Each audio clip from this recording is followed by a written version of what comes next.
અમારી સાથે સંવાદદાતા ગૌતમ પણ જોડાયા છે, તેમની પાસેથી જાણકારી લઈશું બિહારના ઇલેક્શનને લઈને।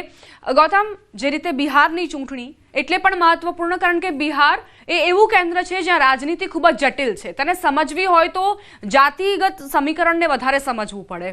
તમારું આંકલન શું કહે છે આ વખતના ઇલેક્શનમાં? જી બિલકુલ, 2020ની ચૂંટણી થઈ હતી ત્યારે એનડીએને 125 જેટલી બેઠકો મળી હતી, એટલે બહુમતીથી થોડીક જ વધારે 4 કે 5 બેઠકો વધારે મળી હતી। હવે આજે ઠીક 8 વાગે આ જે ગણતરીની શરૂઆત થશે, એટલે કે ત્યારબાદ પોસ્ટલ બેલેટથી ગણતરીની શરૂઆત થશે, પોસ્ટલ બેલેટ બાદ ઈવીએમથી ગણતરીની શરૂઆત થશે। એટલે તેના આધારે એક આંકલન એ લગાવી શકાય છે કે 12 વાગ્યા સુધીમાં આ કોના તરફી મતદાન થયું છે તેની જે સ્પષ્ટ પરિણામો બાદ ખ્યાલ આવશે કે કોણ સૌથી વધારે આગળ છે અને કોણ પાછળ છે એ ખ્યાલ આવશે, અને 2 વાગ્યા સુધી પરિણામ જે છે તે નિશ્ચિત થઈ જશે। વાત એ છે કે એનડીએ પોતે દાવો કરી રહ્યું છે કે અમે જીતીશું, આ પ્રકારનો દાવો એનડીએનો છે। સામે મહાગઠબંધનનો દાવો પણ છે કે અમે જીતીશું અને અમે જીતીશું તો નોકરી આપીશું, આ પ્રકારની વાત ટૂંક સમયમાં તેજસ્વી યાદવે કીધું છે।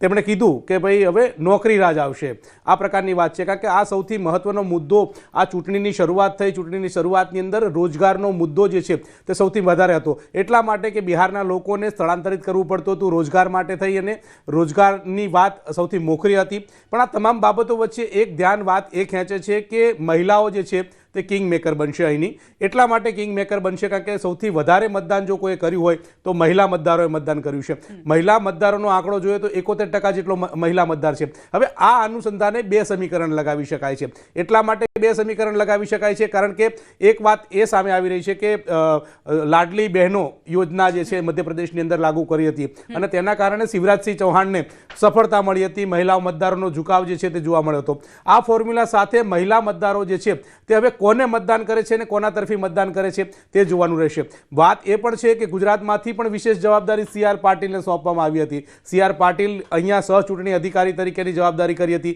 88 બેઠકની જવાબદારી હતી। સાથે સાથે અહીંનો જે SC મોરચો જે છે તેને ભારતીય જનતા પાર્ટી અહીંથી જે SC મોરચો જે છે તે સીધી 58 બેઠકો એવી છે કે જ્યાં દલિતોના મતો જે છે તે નિર્ણાયક ભૂમિકામાં અદા કરે, એટલે તેના કારણે પણ આ તમામ લોકોએ ત્યાં પ્રચાર પ્રસાર કર્યો હતો, ત્યાં ગયા હતા, ચૂંટણી પ્રચાર પણ કર્યો હતો। અને આ બધી બાબતો જોતા હવે શરૂઆતી વલણ જે સામે આવશે તેમાં કોણ આગળ કોણ પાછળ એ ઉપર સૌ કોઈની નજર મંડરાયેલી છે।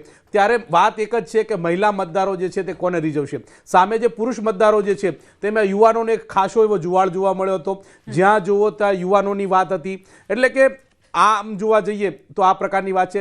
સાથે સાથે જે આરજેડી જે છે લાલુ પ્રસાદ યાદવની જે પાર્ટી છે તેમણે કીધું છે કે યુવાનો અમારી સાથે છે, યુવાનો અમને સમર્થન કરી રહ્યા છે, એટલે એક જોક એવો પણ જોવા મળી રહ્યો છે કે પુરુષ મતદારો જે છે તેમને સમર્થન કરે અથવા તો તેમને પ્રાધાન્ય આપે, તે પ્રકારની પણ વાત જોવા મળતી હોય છે। આ તમામ પ્રકારના સમીકરણો જે છે તે જોવાઈ રહ્યા છે, પરંતુ હવે જ્યારે પોસ્ટલ બેલેટની ગણતરી પૂરી થશે, ઈવીએમની ગણતરી શરૂ થશે, ત્યારબાદ ખ્યાલ આવશે કે મતદારોએ કોને સમર્થન કરી રહ્યા છે।